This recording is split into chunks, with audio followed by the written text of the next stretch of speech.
क्या पाकिस्तान से पहले हमारे पड़ोसी मुल्क बांग्लादेश में तख्ता पलट होने जा रहा है? क्या बांग्लादेश में जो 2024 अगस्त में हुआ कुछ वैसा ही एक बार फिर होने जा रहा है? बड़ी खबर यह है कि बांग्लादेश एक बार फिर बड़े पॉलिटिकल संकट की तरफ बढ़ रहा है। अंतरिम सरकार के चीफ मोहम्मद यूनुस ने इस्तीफा देने का संकेत दे दिया है। बताया जा रहा है कि मोहम्मद यूनुस इस्तीफा देने की तैयारी कर रहे हैं। नेशनल सिटीजन पार्टी एनसीपी के प्रमुख अनहित इस्लाम ने मोहम्मद यूनुस से मुलाकात कर कहा कि वो इस्तीफा देने का मन बना रहे हैं। यूनुस का कहना है कि राजनीतिक दलों के बीच आम सहमति नहीं बन पा रही है, जिसके चलते वो इस्तीफा देने की सोच रहे हैं। बांग्लादेश में आर्मी और अंतरिम सरकार के बीच इस समय जबरदस्त टकराव चल रहा है। आर्मी चाहती है कि दिसंबर से पहले आम चुनाव करवाए जाएं, वहीं यूनुस सरकार चुनाव टालने की पूरी कोशिश में है। बांग्लादेश में म्यांमार सीमा पर रखाइन जिले में कॉरिडोर बनाने के भी सेना के खिलाफ है। पाकिस्तान और बांग्लादेश एक ही लाइन पर आगे बढ़ते हुए दिखाई दे रहा है। पाकिस्तान में आर्मी चीफ मुनीर को फील्ड मार्शल बनाया गया है। वो किसी भी वक्त तख्ता पलट कर सकता है। ठीक वैसे ही बांग्लादेश में भी राजनीतिक संकट गहराता जा रहा है और वहां भी ऐसा ही चलता रहा तो सेना ही देश की बागडोर अपने हाथों में ले सकती है। मोहम्मद यूनुस ने जब से सत्ता संभाली है, एंटी इंडिया बयान ही उनकी पहचान बन गए हैं। इस बीच जब कुर्सी पर संकट आया तो इस्तीफे वाला दांव चल दिया।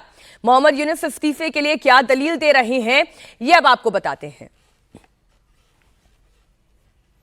यूनुस का कहना यह है कि राजनीतिक दलों के बीच आम सहमति नहीं बन पा रही है, जिसके चलते काम करना मुश्किल हो रहा है। इस बीच सेना और अंतरिम सरकार के बीच तनाव भी पीक पर है। बांग्लादेश के आर्मी चीफ ने यह साफ कह दिया है कि यूनुस किसी भी हाल में दिसंबर से पहले आम चुनाव करवाएं। यूनुस चुनाव टालकर किसी भी तरह 5 साल सत्ता में बने रहने का फॉर्मूला खोज रहे हैं। बांग्लादेश में अचानक से आर्मी और अंतरिम सरकार के बीच अब टकराव शुरू कैसे हुआ, आर्मी चीफ का इसे लेकर कहना क्या है, वो भी आपको बता दें। आर्मी चीफ जनरल वकार उज़्जामा ने अंतरिम सरकार के चीफ मोहम्मद यूनुस को सीधे चेतावनी दी। आर्मी चीफ का कहना यह है कि अंतरिम सरकार के साथ नेशनल इश्यू पर फैसला लेने का कोई अधिकार नहीं है। आर्मी चीफ ने रखाइन कॉरिडोर का भी विरोध किया है। उन्होंने कहा कि सेना की बिना सहमति के इस कॉरिडोर को बनाना अवैध है और इसे खूनी गलियारा नाम दे दिया। आर्मी चीफ का कहना यह है कि इस कॉरिडोर के बनने से बांग्लादेश में गृह युद्ध शुरू हो सकता है। मेरी सहयोगी विजय लक्ष्मी जुड़ गई हैं इस खबर पर। अंतरिम सरकार और सेना के बीच टकराव की परिस्थिति बन गई है। विजय लक्ष्मी, आपके सोर्सेस क्या जानकारी दे रहे हैं? क्या तख्ता पलट तय है? देखिए, हालात तो कुछ इसी तरह के बनते दिख रहे हैं मीनाक्षी, बांग्लादेश में, क्योंकि जो अंतरिम सरकार के मुखिया हैं मोहम्मद यूनुस साहब, उन्होंने कल शाम 4 घंटे के करीब उनके यहाँ बैठक हुई, जिसमें उन्होंने असहजता जताई और बताया कि ऐसे माहौल में वो कंटिन्यू नहीं कर सकते हैं। साथ ही में पता है कि तमाम तरह के दबाव जो है वो उनके ऊपर बनाए जा रहे हैं, चाहे फिर वो बीएनपी का प्रोटेस्ट हो लगातार, जिसमें उनकी जो एडवाइजरी कमेटी है उसमें से कुछ लोगों के हटाए जाने की मांग हो रही है, चाहे फिर आर्मी का दबाव हो जो कह रहा है कि दिसंबर तक चुनाव जो है वहां पर कराए जाने चाहिए। तो ऐसे में चारों तरफ से घिरा हुआ मोहम्मद यूनुस वहां पर महसूस कर रहे हैं। तो ऐसे में देखना होगा कि क्या तख्ता पलट की और जो है वो बांग्लादेश बढ़ रहा है, क्योंकि पॉलिटिकल इंस्टेबिलिटी वो जरूर साफ तौर पर बांग्लादेश में इस समय दिख रही है, क्योंकि अंतरिम सरकार के मुखिया ये साफ एक तरीके से जो इंटरनल मीटिंग्स हुई हैं, जो सोर्सेज से खबरें आ रही हैं, या जो स्टूडेंट अपराइजिंग के नेता वहां पर थे, उन्होंने भी जिस तरह से बयान दिया और साफ तौर पर कहा कि उन्होंने कहा है कि वो ऐसे माहौल में कंटिन्यू नहीं कर सकते हैं। तो अब देखना होगा। हालांकि उनकी जो एडवाइजरी के कमेटी के लोग हैं वो जरूर ये दबाव उन पर बना रहे हैं कि वो कंटिन्यू करें और ऐसे जो है इस तरह से हालात जो है उस पर काबू पाने की कोशिश करें। अच्छा, एक जानकारी मुझे और दे विजय लक्ष्मी, ये जो रखाइन कॉरिडोर को लेकर जो वहां के जनरल है वकार, वो क्यों कह रहे हैं कि ये ब्लडी कॉरिडोर साबित हो सकता है, खूनी गलियारा साबित हो सकता है?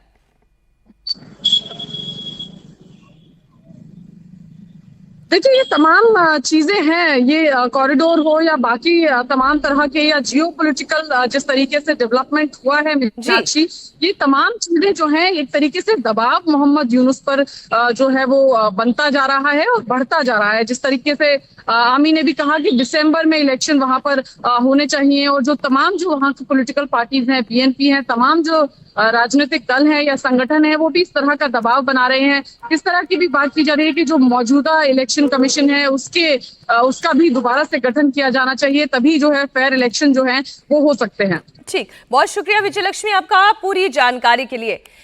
रखाइन कॉरिडोर की बात कर ले, जिसे लेकर भी बवाल है। अब ये कॉरिडोर है क्या जिसका बांग्लादेश की आर्मी विरोध कर रही है, वो आप देखें। Mohammad Yunus Rakhine corridor Myanmar में मानवीय आपूर्ति पहुंचाने के मकसद से बनाना चाहते हैं, लेकिन इस कॉरिडोर का असल इस्तेमाल अमेरिका करना चाहता है। अब जानकार ये बताते हैं कि अमेरिका म्यांमार में इस कॉरिडोर के जरिए विद्रोहियों को सैन्य मदद भेज सकता है। वहीं बांग्लादेश की सेना इसके सख्त खिलाफ है। आर्मी चीफ का कहना यह है कि इस कॉरिडोर के चलते म्यांमार के गृह युद्ध की आग बांग्लादेश तक पहुंच सकती है। वहीं बांग्लादेश की प्रमुख पॉलिटिकल पार्टी बीएनपी, अवामी लीग, वामपंथी पार्टियां भी रखाइन कॉरिडोर का विरोध कर रही हैं। बांग्लादेश फिर प्रदर्शन की आग में जलने के लिए तैयारी में है। बीएनपी यूनुस सरकार के खिलाफ सड़कों पर प्रदर्शन कर रही है, तो वहीं इस्लामिक कट्टरपंथी और छात्रों की पार्टी एनसीपी यूनुस सरकार के समर्थन में बड़े प्रदर्शन की तैयारी कर रही है। जो छात्र साल 2024 में शेख हसीना के खिलाफ सड़कों पर थे, अब वो आर्मी चीफ के खिलाफ प्रदर्शन की तैयारी कर रहे हैं। इस्लामिक कट्टरपंथी भी आर्मी चीफ के बयान से नाराज है। मतलब ये कि आने वाले दिनों में फिर से बांग्लादेश की सड़कों पर संग्राम बढ़ना तय नजर आ रहा है। तो 2-3 ऐसे घटनाक्रम हैं जो लगातार आप देख रहे हैं बांग्लादेश में घट रहे हैं। पहला तो जो खुद इस वक्त अंतरिम सरकार के प्रधानमंत्री हैं मोहम्मद यूनुस, वो कह चुके हैं कि ऐसी परिस्थितियों में उनके लिए काम करना बहुत मुश्किल होता जा रहा है और वो इस्तीफा कभी भी दे सकते हैं। इधर आर्मी की अगर बात करें तो आर्मी की ताकत वहां पर निरंतर बढ़ती चली जा रही है और संभावना ये दिखाई दे रही है कि वहां का जनरल वकार कभी भी तख्ता पलट कर सकता है। लेकिन आर्मी चीफ के बयान से वहां के कट्टरपंथी नाराज चल रहे हैं और वो छात्र संगठन जिन्होंने बीते साल वहां की पूर्व प्रधानमंत्री यानी शेख हसीना को अपदस्थ करने में सबसे बड़ी भूमिका निभाई थी, अब इस बार वो खुद मशाल लेकर सड़कों पर उतर रहे हैं और वो मोहम्मद यूनुस के साथ खड़े होना चाहते हैं। तो ये थोड़ा एक ऐसी परिस्थिति बांग्लादेश में पैदा हो गई है कि कहना बहुत मुश्किल है कि बांग्लादेश किस राह आगे बढ़ रहा है। बात पाकिस्तान की भी कर लेते हैं। पाकिस्तान आर्मी ने एक बार फिर भारत को गीदड़ भभकी दी है। पाकिस्तानी आर्मी के कमांडर ने एक बार फिर आतंकवादियों की भाषा का इस्तेमाल किया। आईएसपीआर के डीजी अहमद शरीफ चौधरी ने सिंधु जल समझौता सस्पेंड किए जाने पर भारत को धमकी दी। अहमद शरीफ चौधरी ने कहा कि तुम हमारा पानी बंद कर दोगे तो हम तुम्हारी सांस बंद कर देंगे। तुम हमारा पानी बंद कर दोगे, हम तुम्हारा सांस बंद कर देंगे। तुम हमारा पानी बंद कर दोगे, हम तुम्हारा सांस बंद कर देंगे। तुम हमारा पानी बंद कर दोगे, हम तुम्हारा सांस बंद कर देंगे। तुम हमारा पानी बंद कर दोगे, हम तुम्हारा सांस बंद कर देंगे। आप इन शब्दों को बड़ा गौर से सुनिएगा। ये आर्मी के प्रवक्ता हैं, ये डीजीएसपीआर हैं। आर्मी की भाषा आर्मी वाली होनी चाहिए, आतंकवादियों की नहीं होनी चाहिए। लेकिन जरा आप याद करें, पाकिस्तान के एक ऐसे ही मंच से एक जलसे में आतंकवादी हाफिज सईद ने इन्हीं शब्दों को कहा था। अब उन शब्दों को दोहराने का काम डीजीआईएसपीआर कर रहे हैं। बताएं, क्या वहां की आर्मी आतंकवादियों की भाषा बोलती है? आर्मी और आतंकवादियों में कोई फर्क है भी या नहीं? ये बड़ा सवाल है। ये पाकिस्तान की आर्मी को खुद अपने आप से पूछना चाहिए। पाकिस्तान के प्रधानमंत्री शहबाज शरीफ ने एक बार फिर शेखी बगारी। भारतीय सेना के ऑपरेशन के डर से बाप बाप करने वाला शहबाज भारत को धमकी दे रहा है। उसने कहा है कि 1971 की हार का बदला पाकिस्तान ने लिया है। सुबह 2:30 बजे मुझे सिपहसालार का फ़ोन आता है कि वज़ीर आज़म हिंदुस्तान के मिसाइल जो हैं वो नूर ख़ान एयरपोर्ट के ऊपर और पाकिस्तान के दूसरे हिस्सों के ऊपर उसने बरामोस मिसाइलों से हमला कर दिया है। तो उसके नतीजे में फिर आपने देखा कि पठानकोट से लेकर कोई भी उनका एयरपोर्ट हमारे शाहीनों की इज़्ज़त से बाहर नहीं था, अल-फतेह मिसाइल की इज़्ज़त से बाहर नहीं था। और फिर सुबह 9 बजे दोबारा उनका मुझे फ़ोन आया सेपा सलार का कि वज़ीर-ए-आज़म अभी मुझे पैगाम दिया गया कि हिंदुस्तान सीज़ फायर के लिए तैयार है। अब मोदी सरकार 100 मरतबा सोचेगी पाकिस्तान के ऊपर दोबारा हमला आवर होने के लिए, कि उसको पता चल गया कि हमारी बरी फौज, हमारी फ़ज़ाई फौज और हमारी बहरी फौज मिलकर पूरी तरह तैयार हैं।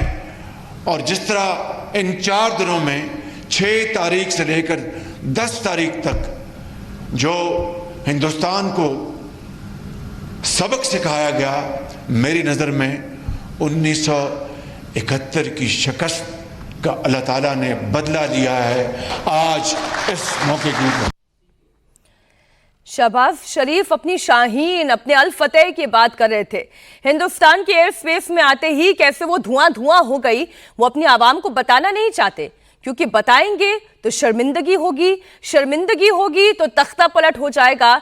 और वहां के हुक्मरान तो वैसे भी केवल गद्दी के लिए सब कुछ करते हैं, तो ये कैसे होने देंगे। इसलिए झूठ पर झूठ परोसे जा रहे हैं। अपनी हार से बौखलाया पाकिस्तान भारतीय सिविलियंस को टारगेट करने की हर साजिश को अंजाम दे रहा है। ताजा मामला इंडिगो की फ्लाइट को लेकर सामने आया। दिल्ली से श्रीनगर जा रही इंडिगो की फ्लाइट टर्बुलेंस में फंस गई थी। जब खराब मौसम का अटैक हुआ, फ्लाइट लाहौर के सबसे नजदीक थी। पायलट ने तुरंत पाकिस्तानी एयर स्पेस में एंट्री की परमिशन मांगी, इमरजेंसी बताई, लेकिन पाकिस्तान ने भारतीय विमान को एंट्री से रोक दिया। फ्लाइट ने 227 लोग उस वक्त सवार थे, क्रू मेंबर्स को भी आप जोड़े। लाहौर एटीसी ने पायलट को साफ मना कर दिया। मजबूरन खराब मौसम वाले रूट पर ही इस फ्लाइट को आगे बढ़ाना पड़ा। इतनी शर्मनाक करतूत पाकिस्तान की, और दुनिया के सामने ये करतूत आ गई है। पाकिस्तान ने 227 लोगों की जान को जानबूझकर संकट में डाला। पायलट की इमरजेंसी ऐलान के बावजूद पाकिस्तान ने भारतीय विमान को दाखिल नहीं होने दिया। अमृतसर और आसपास के एरिया में खराब मौसम के चलते पायलट ने लाहौर की तरफ जाना ही उचित समझा, क्योंकि एयर स्पेस में जो सबसे नजदीक एटीसी होगा वहीं से संपर्क स्थापित किया जाता है। और लाहौर एटीसी में यह संपर्क स्थापित किया गया, लेकिन एंट्री से मना कर दिया गया। इसके बाद विमान पर ओलावृष्टि हुई, विमान के आगे का हिस्सा टूट गया और डैमेज हालत में ही पायलट ने अपनी सूझबूझ के साथ श्रीनगर एयरपोर्ट पर यह इमरजेंसी लैंडिंग कराई और सभी की जान बचा ली गई। इस बीच एक बड़ी खबर, जम्मू कश्मीर से आतंकवाद को जड़ से मिटाने का मिशन जारी है और यह युद्ध स्तर पर चल रहा है। किश्तवाड़ के सिंहपोरा में कल सुबह से एनकाउंटर चल रहा है। जैश के 3 से 4 आतंकवादी यहां पर घिरे हुए हैं। सुरक्षा बलों ने चारों तरफ से घेराबंदी की है। सूचना के आधार पर ज्वाइंट ऑपरेशन चलाया गया। आतंकी जैश के टॉप लिस्ट के बताए जा रहे हैं। घने जंगलों में ऑपरेशन चल रहा है। हेलीकॉप्टर की मदद ली जा रही है। आतंकी लगातार फायरिंग कर भागने की कोशिश कर रहे हैं। सुरक्षा बलों ने चारों तरफ से घेरा बना लिया है। आतंकवादियों की फायरिंग में एक जवान की शहादत हुई है। पुलिस, आर्मी, अर्धसैनिक बलों की ज्वाइंट टीम ग्राउंड पर मौजूद है। ड्रोन के जरिए सर्च ऑपरेशन चलाया जा रहा है। आपको बता दें कि पहलगाम अटैक से पहले इसी इलाके में सुरक्षा बलों को बड़ी कामयाबी मिली थी। 3 आतंकवादियों को इसी एरिया में मार गिराया गया था। किश्तवाड़ एनकाउंटर में एक जवान शहीद हुए हैं। सुरक्षा बलों का ऑपरेशन दूसरे दिन भी जारी रहा। घने जंगलों की आड़ लेकर आतंकी भागने की फिराक में हैं। आतंकवादियों को ढेर करने के लिए हवाई कॉम्बिंग भी की जा रही है। आपको बता दें कि पहलगाम अटैक के बाद से जम्मू कश्मीर में आतंकवादियों के खिलाफ सबसे बड़ा सर्च ऑपरेशन चलाया जा रहा है। 11 दिनों में 6 आतंकी मारे जा चुके हैं। 13 मई को शोपिया में लश्कर के 3 आतंकी ढेर किए गए, तो 15 मई को त्राल में जैश ए मोहम्मद के 3 आतंकवादियों को सुरक्षा बलों ने मार गिराया। अब बारी किश्तवाड़ की है, आतंकवादियों के खात्मे की है। 14 आतंकवादियों की लिस्ट के साथ सुरक्षा बलों की टीम ग्राउंड पर उतरी है और 8 आतंकियों की तलाश इस वक्त भी जारी है, जिस वक्त आप इंडिया टीवी पर यह खबर देख रहे हैं। अब बात मुनीर की। भारत के हाथों मिली करारी हार के बावजूद पाकिस्तान जश्न मना रहा है और इस बीच एक समारोह में जनरल आसिफ मुनीर को फील्ड मार्शल के पद से नवाजा गया। आसिफ मुनीर को पाकिस्तान के राष्ट्रपति भवन में आयोजित समारोह में औपचारिक तौर पर फील्ड मार्शल का बैटन सौंप दिया गया। मुनीर को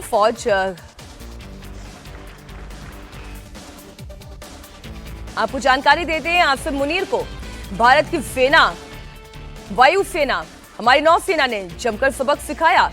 रावलपिंडी, जहां पाकिस्तान सेना का हेडक्वार्टर है, वहां भी बम गिराए गए, लेकिन पाकिस्तान के प्रधानमंत्री शहबाज शरीफ और राष्ट्रपति आसिफ अली जरदारी ने मुनीर की शान में कसीदे पढ़े। शहबाज शरीफ ने 2 दिन पहले ही मुनीर को प्रमोट कर फील्ड मार्शल बनाने का ऐलान किया। मुनीर फील्ड मार्शल बनने वाले पाकिस्तान के दूसरे जनरल हैं। शहबाज शरीफ ने मुनीर को बहादुर जनरल कहा, लेकिन पाकिस्तान के पूर्व पीएम इमरान खान ने जनरल मुनीर का जमकर मजाक उड़ाया। मजाक उड़ाया भी जाना चाहिए, इसमें भी कोई दो राय नहीं। इमरान खान ने कहा कि मुनीर की फील्ड मार्शल नहीं बल्कि बादशाह बना देना चाहिए। इमरान खान अभी जेल में हैं, वहीं से उन्होंने अपनी तरफ से एक पोस्ट भेजा जिसमें कहा गया, माशाअल्लाह जनरल आसिम मुनीर को फील्ड मार्शल बनाया गया है। सच कहूं तो उन्हें बादशाह की उपाधि देना ज्यादा उचित होता, क्योंकि अभी देश में जंगल का कानून चलता है और जंगल में तो एक ही राजा होता है। जो बात इमरान खान की तरफ से ट्विटर के जरिए कही गई, वही आरोप इमरान खान की बहन ने एक दिन पहले लगाया था। इमरान खान की बहन ने कहा था कि जनरल मुनीर को फील्ड मार्शल नहीं बादशाह सलामत का खिताब मिलना चाहिए।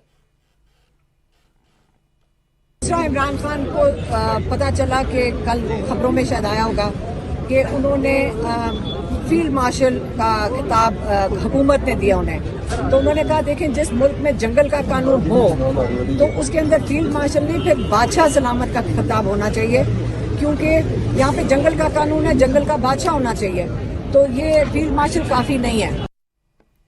पूरा पाकिस्तान इस समय जनरल मुनीर के सामने नतमस्तक है। ऐसे समय में जेल में बैठे इमरान मुनीर की मुखालफत क्यों कर रहे हैं? इसकी वजह है पिछले 7 सालों से दोनों के बीच दुश्मनी है। आसिम मुनीर 2018 में ISI के चीफ बने थे, लेकिन इमरान के आदेश पर 8 महीने के बाद ही जनरल बाजवा को मुनीर को हटाना पड़ा। इसकी वजह बताई गई, मुनीर ने इमरान की पत्नी के करप्शन के केस को पर्दाफाश किया था, इसलिए इमरान उन्हें सबक सिखाना चाहते थे। इसके बाद इमरान की कुर्सी चली गई और शहबाज शरीफ पाकिस्तान के प्रधानमंत्री बने। शहबाज ने मुनीर के रिटायरमेंट के ठीक पहले उन्हें आर्मी चीफ बना दिया। बाद में जब इमरान की गिरफ्तारी हुई तो उन्होंने इसके लिए आसिम मुनीर को ही जिम्मेदार ठहराया था। अब शहबाज शरीफ जनरल मुनीर की तारीफ में कसीदे नहीं पढ़ेंगे तो फिर किसकी तारीफ में पढ़ेंगे? लेकिन अमेरिकी राष्ट्रपति ट्रंप के पूर्व NSA जॉन बोल्टन ने मुनीर को फील्ड मार्शल बनाने पर सवाल उठाए। General Asim Munir has been promoted to the topmost military rank of Field Marshal. It's an honor given only in the rarest of occasion and or achieving a stellar operations record throughout a career in armed forces. This despite India giving a befitting reply. What sort of messaging do you think the world will perceive on this, especially when most of the world knows that it's army that runs the country? Well, I think it's potentially a disturbing sign. Obviously, internal dissent in Pakistan is repressed. Imran Khan remains in prison, and I ultimately don't think this is in Pakistan's own interest, and this is certainly something I think the U.S. government should press on them, that the continued level of hostility here is just going to impede Pakistan's development, as it has for many years already. But it worries me that it's still another opportunity for the Chinese to take advantage of these developments that gives them additional leverage inside Pakistan as well.